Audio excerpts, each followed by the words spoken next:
Muy buenos días, queridos amigos y amigas. En este día, viernes de la 17ª semana del tiempo ordinario, la liturgia de la palabra nos presenta hoy del profeta Jeremías en el capítulo 26, versículos 1 al 9, el Salmo 68. Respóndeme, Dios mío, por tu gran amor. Y del Evangelio según San Mateo, capítulo 13, versículos 54 al 58. Nos dice el profeta Jeremías: al comienzo del reinado de Joaquín, hijo de Josías, rey de Judá, el Señor me dirigió esta palabra. Así dice el Señor: párate en el atrio del templo del Señor y proclama, sin omitir nada, todo lo que yo te mando decir a los que vienen de las ciudades de Judá para dar culto en el templo. Tal vez te hagan caso y se conviertan de su mala conducta.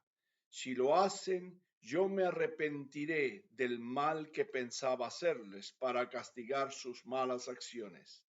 Les dirás: así dice el Señor, si no me obedecen, si no cumplen la ley que les he dado, si no escuchan las palabras de mis siervos los profetas, a quienes yo les envío sin cesar, y ustedes no hacen caso, trataré a este templo como el santuario de Silo, y todas las ciudades, las naciones citarán el nombre de esta ciudad en sus maldiciones.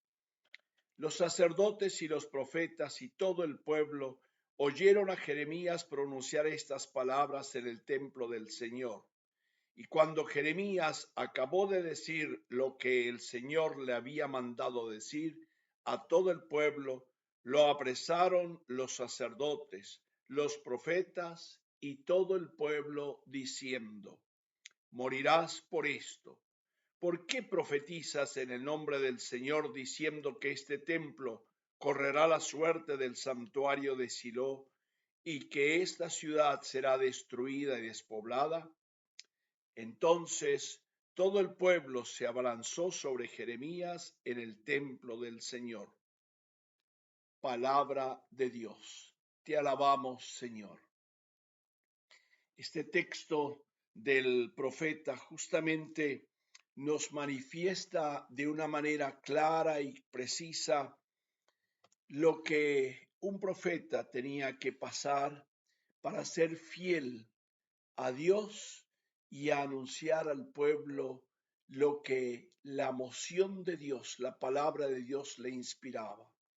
Jeremías no era una excepción, pero sí vivió en carne propia lo que era, por un lado, el celo de la fidelidad a Dios y por otro lado, las palabras que tenía que pronunciar.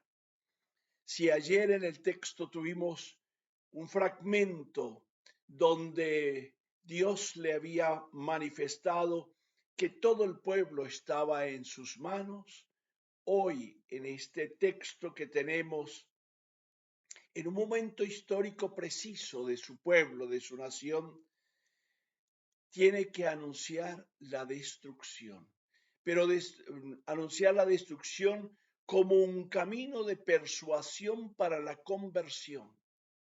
¿A quién de nosotros nos gusta cuando nos echan en cara o nos dicen las malas acciones que hacemos? ¿Quién de nosotros se pone contento cuando te señalan que te has equivocado?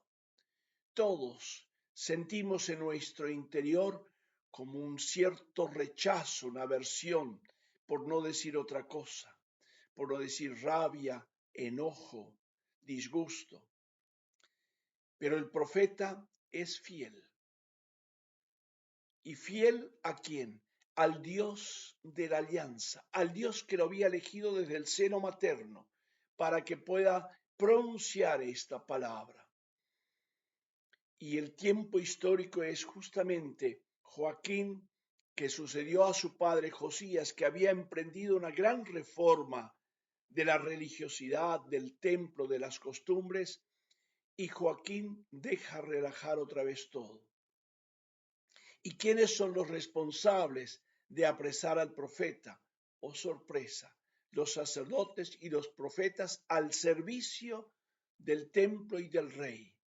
Unos monigotes que sencillamente hablan lo que quieren escuchar, pero el profeta de Dios, como Jeremías, pronuncia la palabra y llama la atención a la fidelidad de la alianza. Por eso es importante descubrir qué es lo que la palabra de Dios me dice y qué es lo que dice para que yo me pueda convertir, para que yo pueda encontrar el sentido y la fidelidad al Dios de la alianza, al Dios de la vida. También Jesús, después de pronunciar tantos buenos discursos, después de pronunciar el sermón del monte, después de manifestar todos los milagros, después de haber manifestado y enseñado con todas las parábolas, llega a su pueblo y allí se escandalizan, lo rechazan porque no creen en él. Por eso es importante que hoy de nuevo renovemos la invitación que nos hace la palabra de Dios y renovemos nuestra alianza con el Señor para saber escuchar la palabra y ponerla en práctica a fin de que esa palabra podamos interiorizarla y nos podamos dejar convertir en lugar de rechazarla. Toda palabra cuestiona, toda palabra de Dios cuestiona. Pero hay muchas palabras humanas que son lisonjeras, que sencillamente te alaban, te tiran incienso para que tú sigas en esta situación de equívoco a fin de que yo pueda hacer lo que quiero. Y Dios no actúa así. Por eso dice Jesús, un profeta solo es despreciado en su pueblo, entre su gente, entre su familia. Pidamos a Dios la gracia de poder escuchar la palabra y ser fiel a esta palabra. Que Él nos bendiga, que Él nos acompañe y nos lleve siempre de la mano hacia el camino de la fidelidad a su alianza y a su amor, fidelidad en el amor. Y que Él derrame sobre nosotros su bendición del Padre, del Hijo y del Espíritu Santo. Amén. Y que tengan todos un feliz día.